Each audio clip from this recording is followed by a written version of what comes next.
26ನೇ ಸಾಲಿನ ಅಂಬೇಡ್ಕರ್ ಹಬ್ಬ. ಈ ಹಬ್ಬವನ್ನು ಏಪ್ರಿಲ್ 11, 12, 13ರಂದು ಅತ್ಯಂತ ವಿಶಿಷ್ಟವಾಗಿ ಆಯೋಜನೆಯನ್ನ ಮಾಡ್ತಾ ಇದ್ದೀವಿ. ಇದರ ಪ್ರಮುಖ ರೂವಾರಿಗಳು ನಮ್ಮ ಶ್ರೀನಾಥ್ ಪೂಜಾರಿ ಅವರ ದಲಿತ ವಿದ್ಯಾರ್ಥಿ ಪರಿಷತ್ ಅಡಿಯಲ್ಲಿ 3 ದಿನಗಳ ವಿಶಿಷ್ಟವಾದಂಥ ಕಾರ್ಯಕ್ರಮ ಆರಂಭ ಆಗ್ತಾ ಇದೆ. 4 ದಿನಗಳ ಕಾಲ 11, 12, 13, 14 ನಾಡಿನ ಭಾರತ ದೇಶದ ಪ್ರಥಮ ಶಿಕ್ಷಕಿ ಸಾವಿತ್ರಿಬಾಯಿ ಫುಲೆ ಅವರ ಜನ್ಮ ದಿನಾಚರಣೆಯೊಂದಿಗೆ ಆರಂಭಗೊಂಡು ಜ್ಯೋತಿಬಾ ಫುಲೆ ಅವರ ಜನ್ಮ ದಿನಾಚರಣೆಯೊಂದಿಗೆ ಆರಂಭಗೊಂಡು ಡಾಕ್ಟರ್ ಬಾಬಾ ಸಾಹೇಬ್ ಅಂಬೇಡ್ಕರ್ ಅವರ 135ನೇ ಜನ್ಮ ದಿನಾಚರಣೆಯಂದು ಸಂಪನ್ನಗೊಳ್ತಾ ಇದೆ.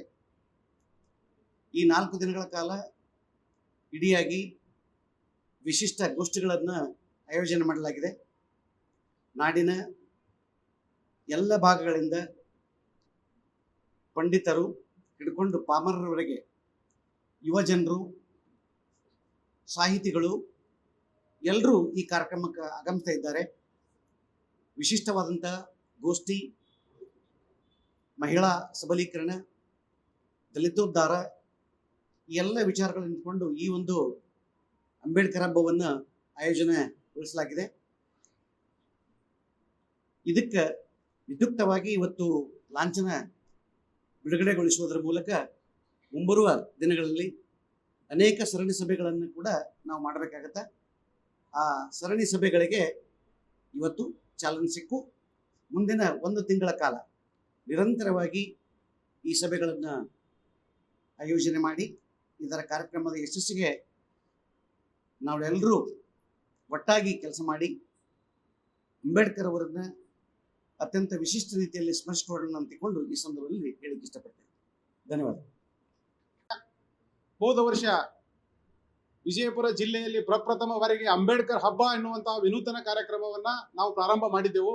ಆ ಕಾರ್ಯಕ್ರಮಕ್ಕೆ ನಾಡಿನ ವಿಚಾರವಂತರು, ಸರ್ಕಾರದ ಮುಖ್ಯಸ್ಥರು ಮತ್ತು ವಿವಿಧ ಪ್ರಗತಿಪರ ಬುದ್ಧಿಜೀವಿಗಳು, ಮಠಾಧೀಶರು ಕಾರ್ಯಕ್ರಮವನ್ನು ಬಂದು ಉದ್ಘಾಟನೆ ಮಾಡಿ ಕಾರ್ಯಕ್ರಮದಲ್ಲಿ ಯಶಸ್ವಿಗೆ ತಾವೆಲ್ಲರೂ ಕೂಡ ಶ್ರಮಿಸಿದ್ದೀರಿ ಮತ್ತು ನೀವೆಲ್ಲರೂ ಕೂಡ ತಮ್ಮ ಪತ್ರಿಕೆಗಳಲ್ಲಿ ಆ ಸುದ್ದಿಯನ್ನು ಪ್ರಸಾರ ಮಾಡೋದ್ರ ಮುಖಾಂತರ ಕಾರ್ಯಕ್ರಮಕ್ಕೆ ಮೆರುಗು ಕೂಡ ತಂದಿದ್ದೀರಿ. ಆ ಕಾರ್ಯಕ್ರಮವನ್ನ ಈ ವರ್ಷ ನಾವು ಮತ್ತೆ 2ನೇ ವರ್ಷದ ಕಾರ್ಯಕ್ರಮವನ್ನ ಅಂಬೇಡ್ಕರ್ ಹಬ್ಬ ಎನ್ನುವಂತ 2ನೇ ವರ್ಷದ ಕಾರ್ಯಕ್ರಮವನ್ನ ಈ ಏಪ್ರಿಲ್ ತಿಂಗಳು 11, 12, 13 4 ದಿನಗಳ ಕಾಲ ಒಂದು ವೈಚಾರಿಕ ಹಬ್ಬವಾಗಿ ವಿಜಯಪುರ ಜಿಲ್ಲೆಯ ಹಬ್ಬವನ್ನು ನಾವು ಆಚರಣೆ ಮಾಡಲಿಕ್ಕೆ ಈ ದಿನ ನಾವು ಸಿದ್ಧತೆಯನ್ನು ಮಾಡ್ಕೋತಾ ಇದ್ದೇವೆ. ಅದರ ಪೂರ್ವಭಾವಿಯಾಗಿ ಆ ಕಾರ್ಯಕ್ರಮದ ಲಾಂಛನ ಬಿಡುಗಡೆಯನ್ನ ಅಂದ್ರೆ ಲೋಗೋ ಬಿಡುಗಡೆಯನ್ನ ಈ ದಿನ ಪ್ರಾರಂಭ ಮಾಡ್ತಾ ಇದ್ದೇವೆ. ಇವತ್ತಿಗೆ ಬರೋಬ್ಬರಿ 1 ತಿಂಗಳಿಂದ ನಮ್ಮ ಕಾರ್ಯಕ್ರಮ ಪ್ರಾರಂಭ ಆಗ್ತದೆ. ಆ ಲಾಂಛನ ಬಿಡುಗಡೆಗೆ ತಮ್ಮನ್ನೆಲ್ಲರನ್ನ ಸ್ವಾಗತಿಸ್ತಾ ಈ ಲಾಂಛನ ಬಿಡುಗಡೆಯನ್ನ ವಿಶೇಷವಾಗಿ ನಾವು ಬಾಬಾ ಸಾಹೇಬ್ ಅಂಬೇಡ್ಕರ್ ಆಶಯದಂತೆ ಎಲ್ಲ ತಳ ಸಮುದಾಯಗಳು ಕೂಡ ಒಟ್ಟುಗೂಡಿ ಬಾಬಾ ಸಾಹೇಬ್ ಅಂಬೇಡ್ಕರ್ ಅವ್ರನ್ನ ನೆನಬೇಕಾಗಿದೆ. ಇಡೀ ಭಾರತ ದೇಶದ ಎಲ್ಲ ಶೋಷಿತ ಸಮುದಾಯಗಳು, ಎಲ್ಲ ಜನವರ್ಗಗಳು ಕೂಡಿ ಬಾಬಾ ಸಾಹೇಬ್ ಅಂಬೇಡ್ಕರ್ ಅವರ ಆಶಯದಂತೆ ನಾವೆಲ್ಲರೂ ಕೂಡ ಭಾತೃತ್ವ ಭಾರತವನ್ನು ಕಟ್ಟಬೇಕಾಗಿದೆ. ಸಂವಿಧಾನದ ಆಶಯದಂತೆ ಭಾರತವನ್ನು ಉಳಿಸ್ಕೊಳ್ಬೇಕಾಗಿದೆ. ಆ ನಿಟ್ಟಿನಲ್ಲಿ ಬಾಬಾ ಸಾಹೇಬ್ ಅಂಬೇಡ್ಕರ್ ಜಯಂತಿಯ ನಿಮಿತ್ತವಾಗಿ ನಾವು 11ನೇ ತಾರೀಕಿಗೆ ಅಂದ್ರೆ 11ನೇ ತಾರೀಕು ವಿಶೇಷವಾದ ದಿನ, ಅಂದು ಮಹಾತ್ಮ ಜ್ಯೋತಿಬಾ ಫುಲೆ ಅವರ ಜನ್ಮದಿನ ಏಪ್ರಿಲ್ 11. ಅವತ್ತು ನಾವು ಕಾರ್ಯಕ್ರಮವನ್ನ ಉದ್ಘಾಟನೆ ಮಾಡಿ ಏಪ್ರಿಲ್ 14 ಬಾಬಾ ಸಾಹೇಬ್ ಅಂಬೇಡ್ಕರ್ ಅವರ ಜನ್ಮದಿನ. ಆ ದಿನ ನಾವು ವಿಜೃಂಭಣೆಯಿಂದ ಕಾರ್ಯಕ್ರಮವನ್ನ ಮುಕ್ತಾಯಗೊಳಿಸ್ತೇವೆ. ಈ ವಿಭಿನ್ನವಾಗಿರ್ತಕ್ಕಂಥ 4 ದಿನಗಳ ಕಾರ್ಯಕ್ರಮದಲ್ಲಿ ನಾಡಿನ ಚಿಂತಕರು, ಬುದ್ಧಿಜೀವಿಗಳು, ರಾಷ್ಟ್ರ ಮತ್ತು ರಾಜ್ಯ ಮಟ್ಟದ ಎಲ್ಲ ವಿಚಾರವಾದಿಗಳು ಬಂದು ಈ ಕಾರ್ಯಕ್ರಮದಲ್ಲಿ ಪಾಲ್ಗೊಳ್ಳಲಿದ್ದಾರೆ, ತಮ್ಮ ವಿಚಾರವನ್ನು ಮಂಡಿಸಲಿದ್ದಾರೆ. ಸಂವಾದ ಗೋಷ್ಠಿಗಳು ನಡೀತವೆ, ಯುವಜನೋತ್ಸವಗಳು ನಡೀತವೆ, ಯುವಜನ ಗೋಷ್ಠಿಗಳು ನಡೀತವೆ. ಸಾಯಂಕಾಲ ಅದ್ಭುತವಾಗಿರ್ತಕ್ಕಂಥ ವೈಚಾರಿಕ ಸಾಂಸ್ಕೃತಿಕ ಕಾರ್ಯಕ್ರಮಗಳು ಕೂಡ ಈ ಅಂಬೇಡ್ಕರ್ ಹಬ್ಬದಲ್ಲಿ ಇರಲಿದೆ. ಈ ಅಂಬೇಡ್ಕರ್ ಹಬ್ಬ ವಿಜಯಪುರ ಜಿಲ್ಲೆಯ ಸಮಸ್ತ ಜನರ ಹಬ್ಬವಾಗಿ ನಾವು ಆಚರಣೆ ಮಾಡಲಿಕ್ಕೆ ಬೇಕಾದ ರೀತಿಯಲ್ಲಿ ರೂಪಿಸಿದ್ದೇವೆ.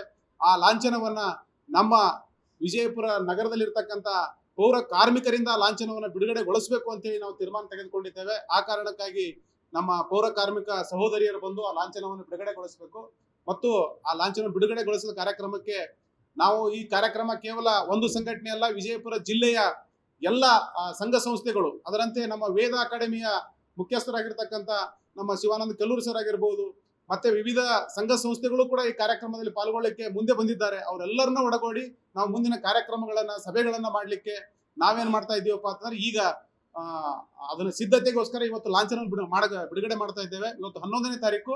ನಾವು ಮುಂದಿನ 11ನೇ ತಾರೀಕಿಗೆ ಏಪ್ರಿಲ್ 11ನೇ ತಾರೀಕಿನಿಂದ ನಮ್ಮ ಅಂಬೇಡ್ಕರ್ ಹಬ್ಬ ಪ್ರಾರಂಭ ಆಗ್ತದೆ.